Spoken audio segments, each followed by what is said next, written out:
I saw K-pop Demon Hunters. Not the usual kind of film I would review, but I saw this one last night and I wanted to talk about it. Really good. Guys, go see this one. I mean, it's in your home because it's not streaming on Netflix, because we don't release, like, really good movies to the theaters anymore, unless it's Sinners. But, other than that, all the really good stuff ends up dumped on streaming these days. But I would fully recommend K-pop Demon Hunters. It's the new film distributed on Netflix. And the basic premise follows a K-pop group made up of three girls who are also secret demon hunters because of what I think is a rather unique setup where, in order to keep the demon world from infesting the human world and all the demons from stealing human souls, they create this magical barrier that's powered by music. Well, it's more like powered by the love of the fans for music. But there's this really great montage at the start of the film that shows the origins of the trio of sort of demon hunting singers, and then it shows all of the different musical groups throughout time that have become this hunting trio. And that's a really fun montage because you get to see all these different kind of Korean styles of music and Korean styles of like idol groups, right up to the modern K-pop group. And what a charming trio of characters. The main character is Rumi, who is the leader of the group, and unbeknownst to the other members of the group, she has a secret, which is that she is part demon herself. And that's sort of the driving theme of the movie, is how Shane can end up destroying and controlling the main character, but how she has to basically overcome that through the power of, good old-fashioned K-drama, melodrama, and K-pop music. Which, the more I hear, I have to admit I am becoming more and more of a fan of K-pop. There's a lot of color to it. There's a lot of motion in the animation. The animation is very unique, too, because it takes that sort of Into the Spider-Verse style, which has become very much the go-to animation style for sort of anything outside of the max mainstream animation. We just had Predator Killer of Killers released, which was also excellent, but also very much in that same animation style. But then they also mix in a lot of the anime tropes, a lot of the anime faces, the anime expressions, movement styles. So you really get sort of like that cross between the more recent kind of Western animation that we've been seeing with the sort of classical tropes of anime. And I think that mixes really well in the film. It creates a lot of humor, a lot of expressiveness from the ladies and from the other characters. There's this wonderful scene where they go visit a doctor, played by Daniel Day Kim, who has this thing where he susses you up and down, and he bulges his eyes out as he's like horribly examining these girls just from like taking it all in. And then his deal is he sells them these tonics that are supposed to be able to help with her voice, with Rumi's voice. And I don't know if this is like more of a Korean thing. There was a couple things like that in the film where I wasn't sure if it was more of a Korean thing, that these tonic centers, which ended up being scams. But I thought it was a really funny scene, and I was kind of surprised that it was really only the one scene with Daniel Day Kim, but he does very much steal the show. The main plot, of course, also follows Rumi getting into a sort of adversarial but also romantic relationship with the leader of a demon boy band that has been created in order to try to steal fans and steal the spotlight away from Huntrix, which is the name of the K-pop trio. Because they're the biggest band in the world, or at least the biggest band in Korea. And in order to sort of weaken the barrier between the human world and the demon world. They need to draw attention away, and this involves a lot of the kind of digs at the idol industry in Korea, a lot of digs at the sort of cult of personality that rises up around some of these groups, and a lot of humor related to the sort of spectacle events like the talk shows and the dance, or not dance, the music competitions that they end up going to. And then, of course, like any sort of good musical film or like film based around bands, the whole thing is building towards a big battle of the bands style musical competition. This is a battle of the idols. And in between all of this character development, all of this plot progression, you get some bangers of songs.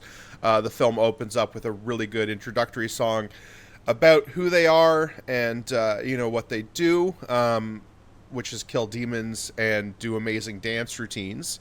You've got a really good song that's kind of a sort of character introduction ballad, or a ballad about sort of their backstories, called Golden.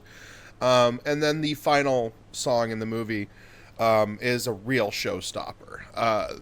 And it builds on not just the progression of the music throughout the film, it also builds on the emotional beats, the character arcs. There's a really good second act low point in the film that does a really great job of, doing the traditional all hope is lost moment, to the point where I really felt like, oh my god, like, how are they going to get out of this one?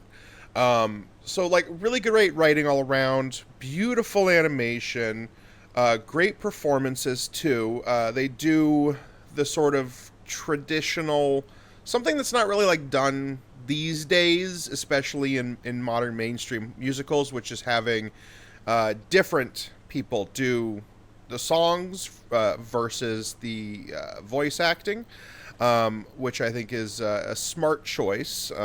Usually with the more mainstream Disney fare, what they would do is they would hire whoever the biggest celebrity they could get a hold of, and then they would shove them through voice lessons and auto-tune their voice so that it sounds pitch adjusted, because we really need to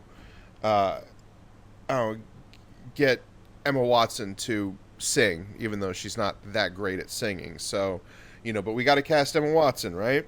And they don't do that in this one. In this one, they really get some top tier Korean K-pop talent to put together these songs, and then they have some really great, evocative, emotional performances from the leads.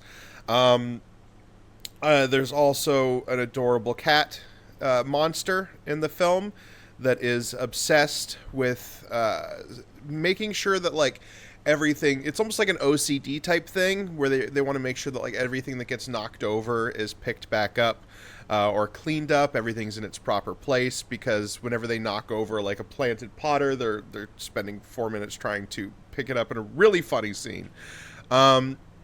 And yeah, I think that this one is a really good family film. I think this one is one that you would easily be able to watch with your kids, and they would get a lot out of it.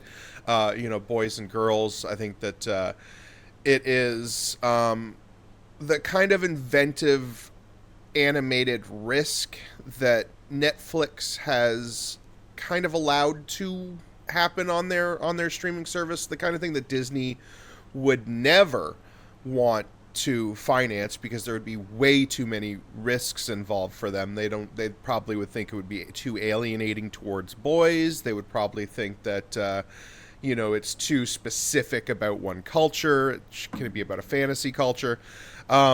Whereas Netflix has taken some risks. I think the other one that really pops into my mind, that sort of pairs nicely to this one, is Neimona from a couple of years ago.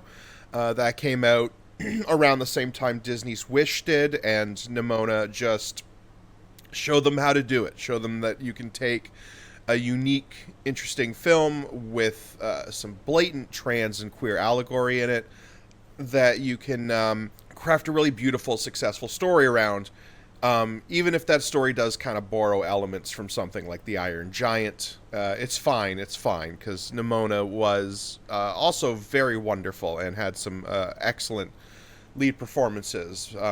There's my impromptu review of Neimona. Go see that too. But yeah, K-pop Demon Hunters, highly recommend. Go check it out. Streaming on Netflix right now. This is one that I would have really liked to see in the theaters. This is one that I would have liked to see with like a nice theatrical sound system, especially during those big stadium show scenes. I think that would have lent it this sort of epicness or this big gravitas, which, I think that like when you have something like Taylor Swift's concert tours and stuff coming out to major theaters, and that's designed around giving you that kind of experience, I think that K-pop Demon Hunters was something that could have really taken advantage of that sort of vastness of a larger theatrical screen. But unfortunately, it's not. It's only on Netflix, so you better have a good sized TV. I watched it on my 4K, and it looked really good. Although I don't have the 4K streaming, but this is definitely going to be one that I'm going to be picking up on physical media when it comes out, because if it comes out, because we all know physical media is, I wouldn't say a rarity these days, but there are times when things that you would want on 4K just are held in the digital hellscape we all live in, ready to vanish into the ether the moment somebody decides the tax credit is worth more.